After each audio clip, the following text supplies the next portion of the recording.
Hello student, তোমরা যারা 2024-এ উচ্চ মাধ্যমিক পরীক্ষা দেবে এবং তোমাদের রাষ্ট্রবিজ্ঞান সাবজেক্টটা আছে, তোমাদের জন্য আজকের ক্লাসটা খুবই গুরুত্বপূর্ণ। আজকের ক্লাসে তোমাদের 4 নম্বর এবং 6 নম্বর অধ্যায় থেকে গুরুত্বপূর্ণ এসএকিউ প্রশ্ন উত্তর নিয়ে আলোচনা করব, যেখান থেকে তোমরা পরীক্ষায় অবশ্যই কমন পাবে। আর এর আগের ক্লাসে আমি তোমাদের 2 নম্বর অধ্যায় এবং 3 নম্বর অধ্যায় এসএকিউ প্রশ্ন উত্তর আলোচনা করেছি। আজকে 4 এবং 6 নম্বর অধ্যায় আলোচনা করছি, কারণ তোমাদের 5 নম্বর যে মাঝখানে অধ্যায়টা আছে সেখান থেকে কোনো এসএকিউ প্রশ্ন পরীক্ষায় আসে না।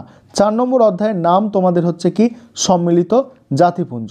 এখান থেকে গুরুত্বপূর্ণ প্রশ্ন উত্তরগুলো দেখে নাও। 1 নম্বর প্রশ্ন, জাতিপুঞ্জের দুটি নীতি উল্লেখ করো। 1 নম্বর হচ্ছে জাতিপুঞ্জের ক্ষুদ্র ও বৃহৎ সকল সদস্যই সমান। দ্বিতীয় হচ্ছে জাতিপুঞ্জের সদস্য রাষ্ট্রগুলি শান্তিপূর্ণ উপায়ে তাদের বিরোধের মীমাংসা করবে। পরের প্রশ্ন দেখো, জাতিপুঞ্জের সনদে কয়টি ধারা আছে? 111টি ধারা আছে। 3 নম্বর প্রশ্ন, সিয়াটোর পুরো কথাটি কি? সিয়াটোর পুরো কথা south east Asian treaty organization. পরের প্রশ্ন দেখো, 4 নম্বর প্রশ্ন কি আছে? অর্থনৈতিক ও সামাজিক পরিষদের দুটি বিশেষজ্ঞ সংস্থার নাম উল্লেখ করো। 1 নম্বর হচ্ছে আন্তর্জাতিক শ্রমিক সংস্থা, দ্বিতীয় হচ্ছে আন্তর্জাতিক অর্থ ভাণ্ডার। তারপরে প্রশ্ন, অর্থনৈতিক ও সামাজিক পরিষদের সদস্য সংখ্যা কত? সদস্য সংখ্যা হচ্ছে কত? 54। নেক্সট প্রশ্ন, অর্থনৈতিক ও সামাজিক পরিষদের দুটি গুরুত্বপূর্ণ কাজ উল্লেখ করো। দেখো, অর্থনৈতিক ক্ষেত্রে অর্থনৈতিক সামাজিক সাংস্কৃতিক প্রভৃতি বিষয়ে তথ্য অনুসন্ধান করে সেই সম্পর্কে নিজ সুপারিশ সহ রিপোর্ট সাধারণ সভায় পেশ করা। দ্বিতীয় হচ্ছে সকল মানুষের অধিকার ও স্বাধীনতার মূল নীতিগুলির প্রতি শ্রদ্ধা প্রদর্শন করতে ও সেগুলিকে মান্য করার জন্য সদস্য রাষ্ট্রগুলিকে নির্দেশ দেওয়া। তারপরের প্রশ্ন, আন্তর্জাতিক বিচারালয় কতজন বিচারপতি নিয়ে গঠিত? অ্যান্সার হচ্ছে 15 জন। পরের প্রশ্ন, জাতিপুঞ্জের মহাসচিব কিভাবে নিযুক্ত হন? 5টি স্থায়ী সদস্যের সম্মতিসহ নিরাপত্তা পরিষদের 9টি সদস্যের সম্মতির ভিত্তিতে গৃহীত প্রস্তাব সাধারণ সভায় সংখ্যাগরিষ্ঠ ভোটের অনুমোদন লাভ করলে সংশ্লিষ্ট প্রার্থী মহাসচিব হিসাবে নির্বাচিত হন। পরের প্রশ্ন, জাতিপুঞ্জের যৌথ নিরাপত্তা কি? দেখো, জাতিপুঞ্জের যৌথ নিরাপত্তা কি? অ্যান্সার দেখো, যৌথ নিরাপত্তা বলতে বোঝায় জাতিপুঞ্জের সদস্যদের একজনের বিরুদ্ধে আক্রমণকে সকল সদস্য রাষ্ট্রের, এটা সদস্য রাষ্ট্রের আছে, সদস্য রাষ্ট্রের সম্মিলিত প্রচেষ্টার মাধ্যমে প্রতিহত করা। পরের প্রশ্ন, জাতিপুঞ্জের 193তম সদস্য রাষ্ট্রটির নাম? অ্যান্সার হচ্ছে দক্ষিণ সুদান। পরের প্রশ্ন, এটা ইউনেস্কোর প্রধান উদ্দেশ্য কি? জাতিপুঞ্জের একটি বিশেষ সংস্থা হিসাবে শিক্ষা, বিজ্ঞান ও সংস্কৃতির ক্ষেত্রে সহযোগিতা করে বিশ্ব শান্তি স্থাপন করা।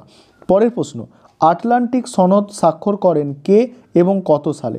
মার্কিন রাষ্ট্রপতি রুজভেল্ট, ব্রিটিশ প্রধানমন্ত্রী চার্চিল 1941 খ্রিস্টাব্দে 14ই আগস্ট। মার্কিন রাষ্ট্রপতি রুজভেল্ট আর ব্রিটিশ প্রধানমন্ত্রীকে চার্চিল, সালটা হচ্ছে 1941। পরের প্রশ্ন, আন্তর্জাতিক বিচারালয় কোথায় অবস্থিত? নেদারল্যান্ডের হেগ শহরে। পরের প্রশ্ন আছে, সম্মিলিত জাতিপুঞ্জের কোন দুটি সংগঠন জাতিপুঞ্জের সনদ সংশোধন করতে পারে?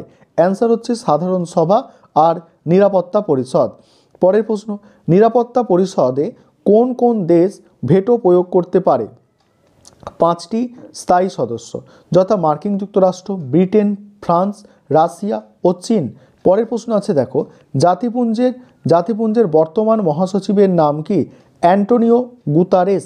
পরের প্রশ্ন আছে, জাতিপুঞ্জ দিবস হিসাবে পালিত হয় বছরের কোন দিনটি? অ্যান্সার হচ্ছে 24শে অক্টোবর।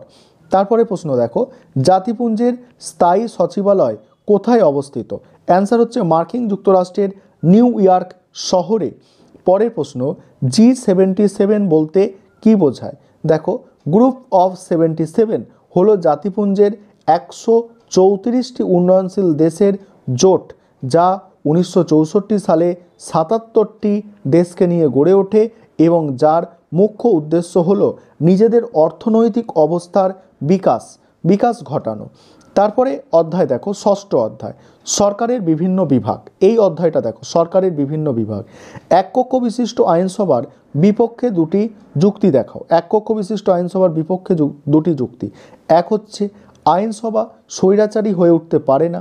দুই হচ্ছে আইনসভায় জ্ঞানীগুণীদের স্থান হয় না।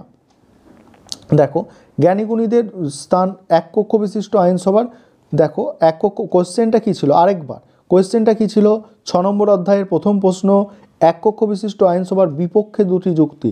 এক কক্ষ বিশিষ্ট আইনসভা হলে কি হবে, স্বৈরাচারী হয়ে উঠতে পারে এবং আইনসভায় জ্ঞানীগুণীদের জায়গাও থাকে না, স্থানও থাকে না। পরের প্রশ্ন, অর্পিত ক্ষমতাপ্রসূত আইন কাকে বলে?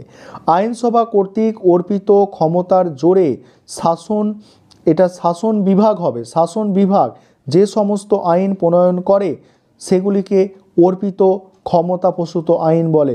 এখানে অনেক টাইপ একটু মিস্টেক আছে, একটু আমি বলে দিলাম সেটা। তারপর দেখো, স্থায়ী প্রশাসন বা আমলা কাদের বলে? শাসন বিভাগের স্থায়ী বা অরাজনৈতিক প্রশাসকদের আমলা বলা হয়। তারপরে প্রশ্ন, স্থায়ী প্রশাসক বা আমলা বলতে কি বোঝো? স্থায়ী প্রশাসক বা আমলা কাদের বলে? এটা হচ্ছে স্থায়ী প্রশাসক বা আমলা বলতে কি বোঝো? স্থায়ী প্রশাসক বা আমলা বলতে প্রশাসনিক কাজে স্থায়ীভাবে নিযুক্ত সরকারের উচ্চপদস্থ কর্মচারীদের বোঝায়। বিচার বিভাগের স্বাধীনতার দুটি পদ্ধতি, বিচারকদের কার্যকাল নিশ্চিত করা আর আইন বিভাগ ও শাসন বিভাগ থেকে বিচার বিভাগকে স্বতন্ত্র করা। এই ছিল তোমাদের আজকে গুরুত্বপূর্ণ দুটো অধ্যায় থেকে এসএকিউ প্রশ্ন উত্তর। তোমরা কমেন্ট করে জানাও যদি পরের অধ্যায়গুলো দেখতে চাও।